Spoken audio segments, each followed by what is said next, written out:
Como é bom poder cantar louvores ao Senhor, não é mesmo? E fazer isso em comunidade. Como é bom cantarmos na primeira pessoa do plural. Como é bom podermos falar para o Senhor: Senhor, nós aqui queremos ouvir a Tua voz e queremos sempre prosseguir na coragem do Senhor. Cantamos há pouco, oramos há pouco, implorando para que o Senhor fale aos nossos corações. Queremos ouvir a voz do Senhor. E nessa noite o Senhor falará conosco por meio do texto de João, capítulo 10, a partir do verso 22. Evangelho de Jesus Cristo segundo João, capítulo 10. Leremos a partir do verso 22.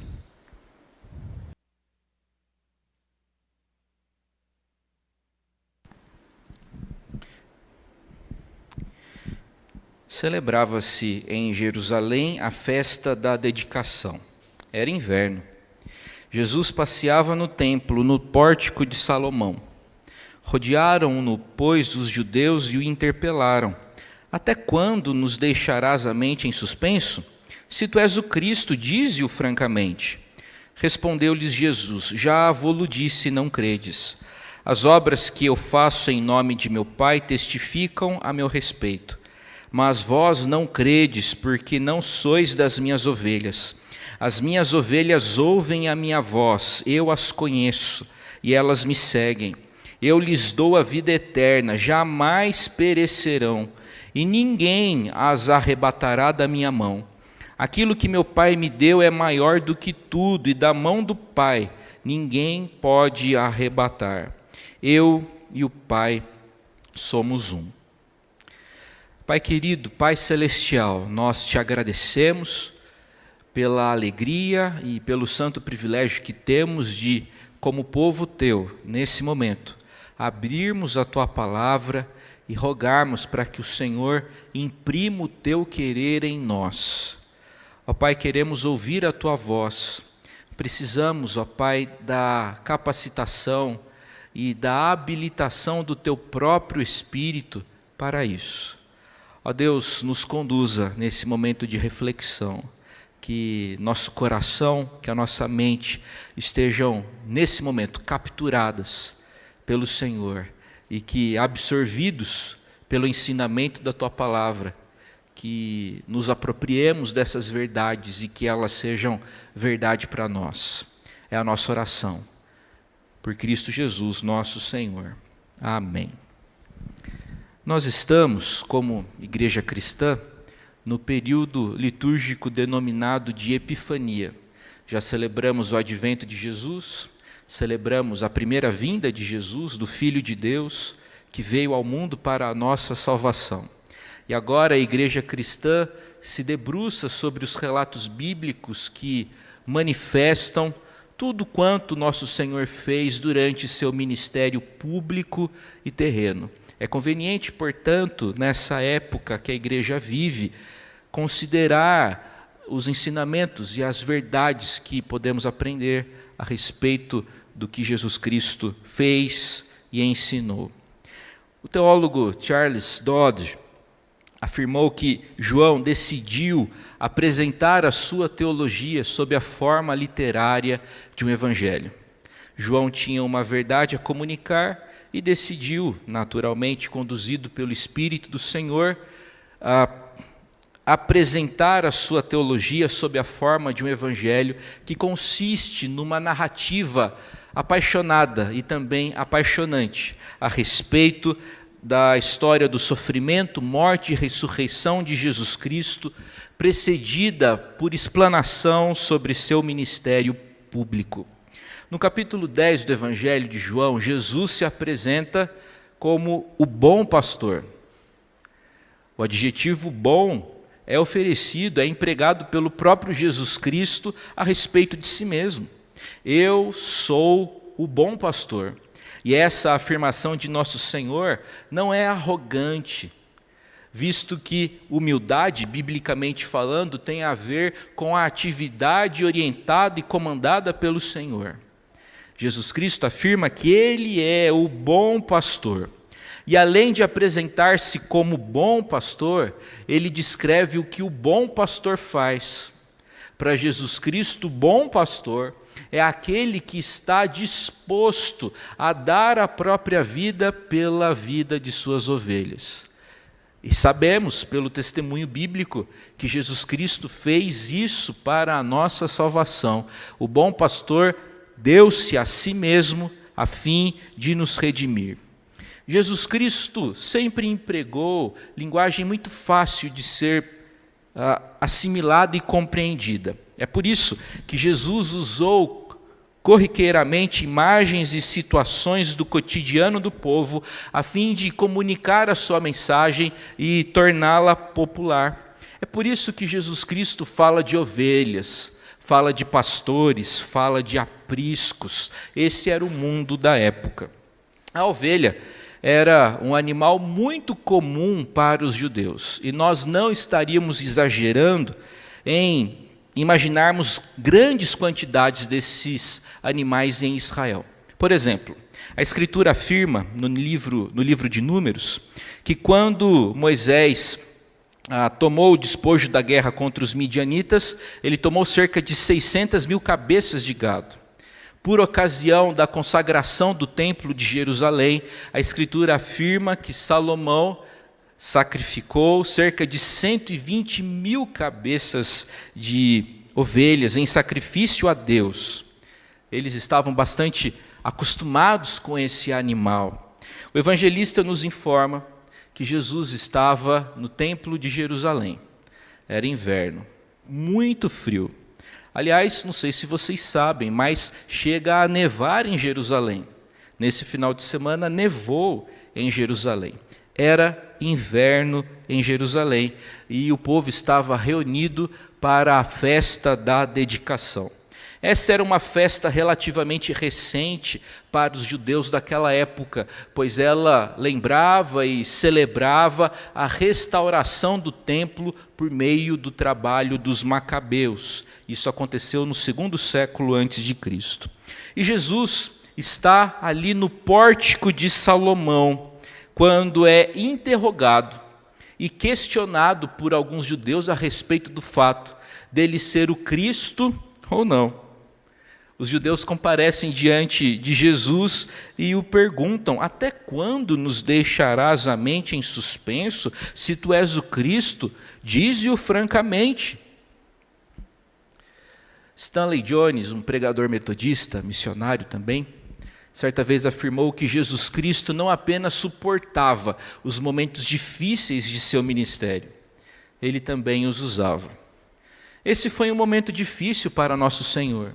Afinal de contas, depois de tanto trabalho, depois de tantas curas, depois de tantos milagres, o povo ainda tem dúvidas, o povo ainda o questiona: você é o Messias mesmo? Seja franco, fale logo. Jesus Cristo não apenas suportou os momentos difíceis de seu ministério, ele os usou. E aqui, em um cenário de dúvidas, em um cenário de questionamentos, em um cenário de incredulidade, Jesus ensina a respeito de certezas.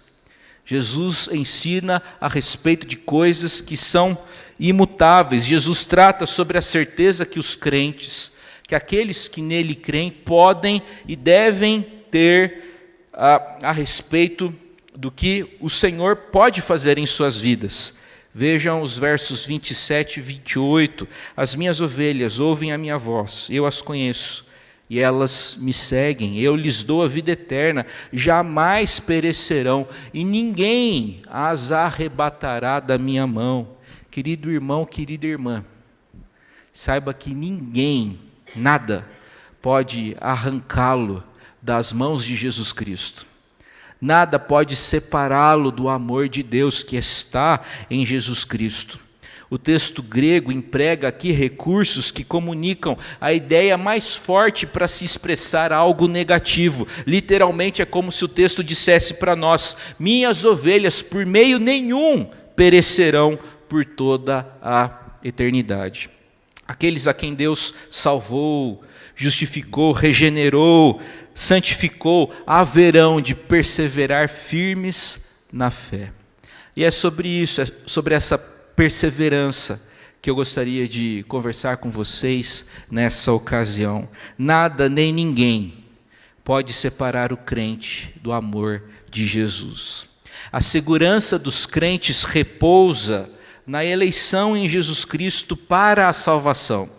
A eleição é para um fim, a salvação, e aqueles que pertencem ao número dos eleitos serão finalmente salvos e nunca ficarão aquém da salvação perfeita e plena. Sob a inspiração do Espírito Santo, escrevendo aos Tessalonicenses, Paulo registrou em 2 Tessalonicenses 2:13. Devemos dar graças a Deus por vós, irmãos amados pelo Senhor. Por isso que Deus vos escolheu desde o princípio para a salvação. Você já comeu daquelas balinhas que tem a casquinha dura e o recheio dentro? Elas são gostosas, não é? Tim Keller, um pastor presbiteriano norte-americano, certa vez afirmou que estudar a doutrina bíblica da eleição é como comer uma balinha dessas. Parece duro por fora, mas o recheio que tem dentro é gostoso e saboroso. Qual que é o lado aparentemente duro da doutrina da eleição? É a informação que a Escritura nos dá de que Deus é soberano e de que nós não podemos fazer nada para alterar o seu querer. A doutrina da eleição repousa na doutrina da soberania de Deus, o Deus que se revelou, especialmente através das Escrituras Sagradas e da história, reivindica para si soberania sobre todas as coisas. Deus é o Criador e Deus é o sustentador de todas as coisas, logo, Ele é absolutamente livre, autônomo e soberano para fazer o que quer, independentemente da nossa vontade, independentemente de qualquer pessoa ou grupo. E essa completa e total soberania do Senhor e essa nossa incapacidade para fazer coisas ou para deixar de fazer coisas representa a parte durinha da balinha. Qual que é o recheio da bala? A parte doce, a parte gostosa. Consiste no fato de que esse Deus que é soberano também é amoroso. Já parou para pensar nisso? O Deus que é soberano, o Deus que pode todas as coisas, te ama. O Deus que é criador do universo, sustentador de tudo quanto há, se importa com você, sim, com você que está aqui me ouvindo. O Senhor se importa conosco. O Deus soberano é também um Deus de amor. E Deus prova o seu amor por nós, ensina a Escritura.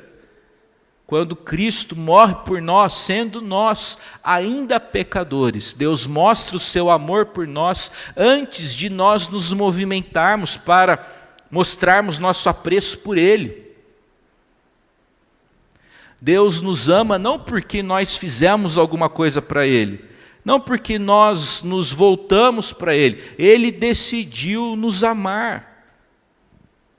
Deus prova seu amor por nós, porque Cristo morreu por nós, sendo nós ainda pecadores.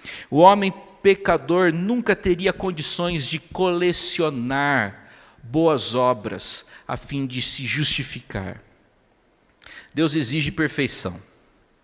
É por isso que ninguém tem condições de ser salvo por boas obras, porque por mais que a gente se esforce em ser bondoso, em ser virtuoso, a nossa justiça nunca será plena e é por isso que ela nunca vai satisfazer os critérios perfeitos do Senhor. Por mais que você se esforce, você nunca vai conseguir colecionar e acumular méritos a fim de justificar-se diante do Senhor. Todavia, não obstante nossa plena e total incapacidade, o Senhor olhou para nós com graça e com misericórdia. Deus tomou a iniciativa generosa e acolhedora de vir ao nosso encontro, a fim de nos salvar e de nos reconciliar com o próprio Deus. Eu quero chamar a atenção de vocês para alguns textos do próprio Evangelho de João. Eu vou recitá-los e você vai ouvir com atenção esses textos. João 15,16 diz o seguinte: não fostes vós que me escolhestes a mim, pelo contrário, eu vos escolhi a vós outros. A eleição é um ato incondicional de Deus, de modo que a perseverança do crente nessa fé também é obra do Senhor. O preço que Jesus pagou pela redenção daqueles que haveriam de crer nele foi tão alto que é inconcebível pensarmos que alguém que foi justificado mediante pagamento de preço tão elevado fique de novo debaixo dessa condenação. Isso seria, de certa forma, invalidar e diminuir a obra de Jesus Cristo. Comentando a respeito da perseverança dos crentes, João Calvino fez a seguinte afirmação: será que Jesus apenas abriria o caminho pelo qual houvéssemos nós próprios de avançar com nossos próprios recursos? De modo algum. Nós somos o povo cuja tradição aponta para a verdade bíblica da perseverança dos santos. Nós cremos nessa verdade, pois entendemos que essa doutrina tem a absoluta compatibilidade com a Escritura. Estou certo, plenamente certo, de que aquele que me salvou me guardará até aquele dia. Essa é a declaração do apóstolo Paulo e essa é a declaração da igreja hoje. O mesmo Deus que nos salvou é aquele que vai nos fazer perseverar. É aquele que nos ajuda a marcharmos com coragem e não ficarmos pelo caminho. Aliás, o mérito de permanecer crente, permanecer cristão, não é do cristão, mas sim do próprio Deus, que persevera por aquele que foi salvo. Prezados irmãos, outro texto do Evangelho de João, João 11, versos 25 e 26. Eu sou a ressurreição e a vida, quem crê em mim, ainda que morra, viverá. E todo o que vive e crê em mim, não morrerá eternamente.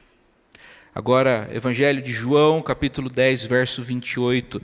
Eu lhes dou a vida eterna, jamais perecerão, e ninguém as arrebatará da minha mão. A palavra traduzida aqui por arrebatar comunica a ideia de conduzir à força. Isto é, não existe força, não existe poder que possa tirar o crente das mãos de Jesus Cristo. A mão de Deus representa, na linguagem bíblica, o poder supremo do Senhor para fazer aquilo que Ele quer. Ademais, nesse texto, Jesus compara os crentes a ovelhas. E toda vez que nós encontramos essa comparação nas Escrituras, é porque o Senhor deseja chamar a nossa atenção para duas verdades. A primeira delas, nós somos completamente dependentes do Senhor. As ovelhinhas são animaizinhos muito dependentes. Não têm iniciativa para fazer muita coisa. São completamente dependentes de instrução. Então, quando a Bíblia nos chama de ovelhas, a Bíblia está chamando a nossa atenção para o fato de que nós somos assim, completamente dependentes, precisamos de orientação do Senhor, precisamos ser cuidados. A segunda verdade que envolve essa maneira pela qual Deus, em sua palavra, se dirige a nós, nos chamando de ovelhas, a primeira é que somos dependentes, a segunda é que o Senhor tem o desejo e tem o interesse de cuidar de nós, de nos pastorear, de nos conduzir. Jesus é o bom pastor e nós somos ovelhas do seu pastoreio. E a Escritura afirma que ninguém pode nos arrebatar das mãos do Senhor. Nada que você possa fazer, nada que você já fez, nada que você está fazendo pode separá-lo do amor de Deus que está em Jesus Cristo, nosso Senhor e nosso Redentor.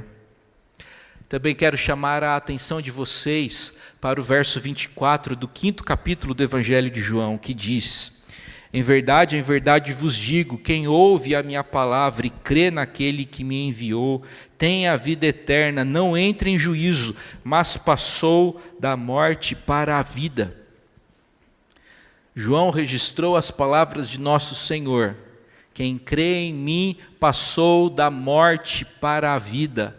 A ideia aqui é de alguém que atravessou uma ponte e que colocou fogo nessa ponte, de modo que não tem como retroceder.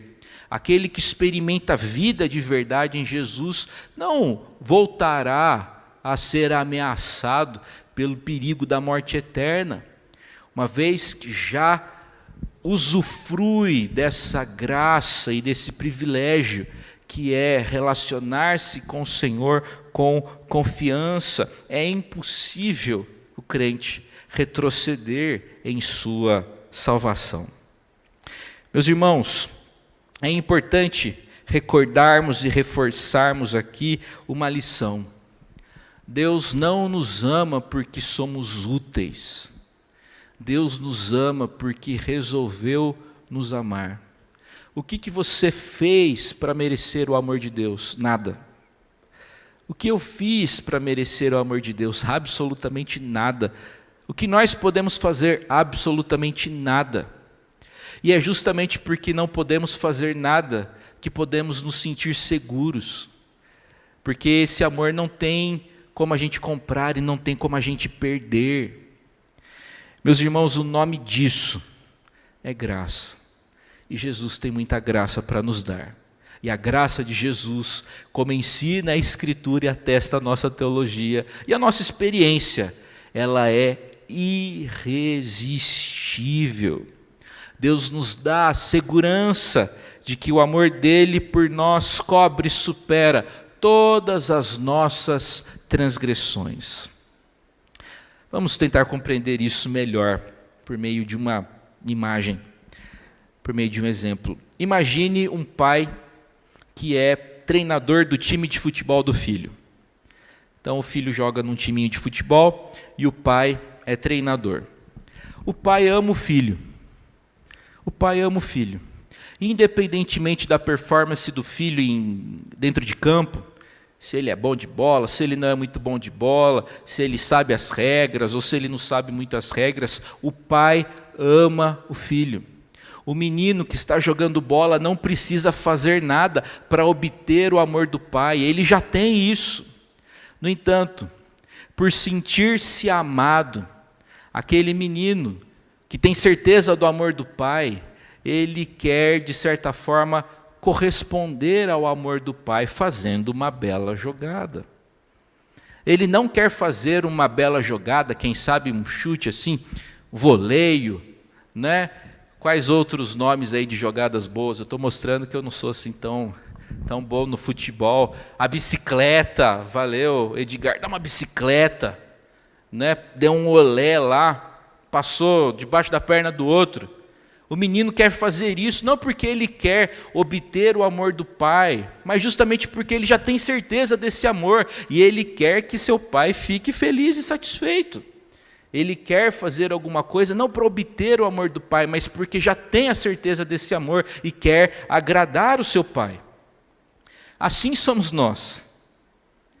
Não vivemos de acordo com a palavra do Senhor ou nos esforçamos para isso, significativa parte do nosso tempo, para obtermos o amor de Deus. Já temos certeza disso, pela graça.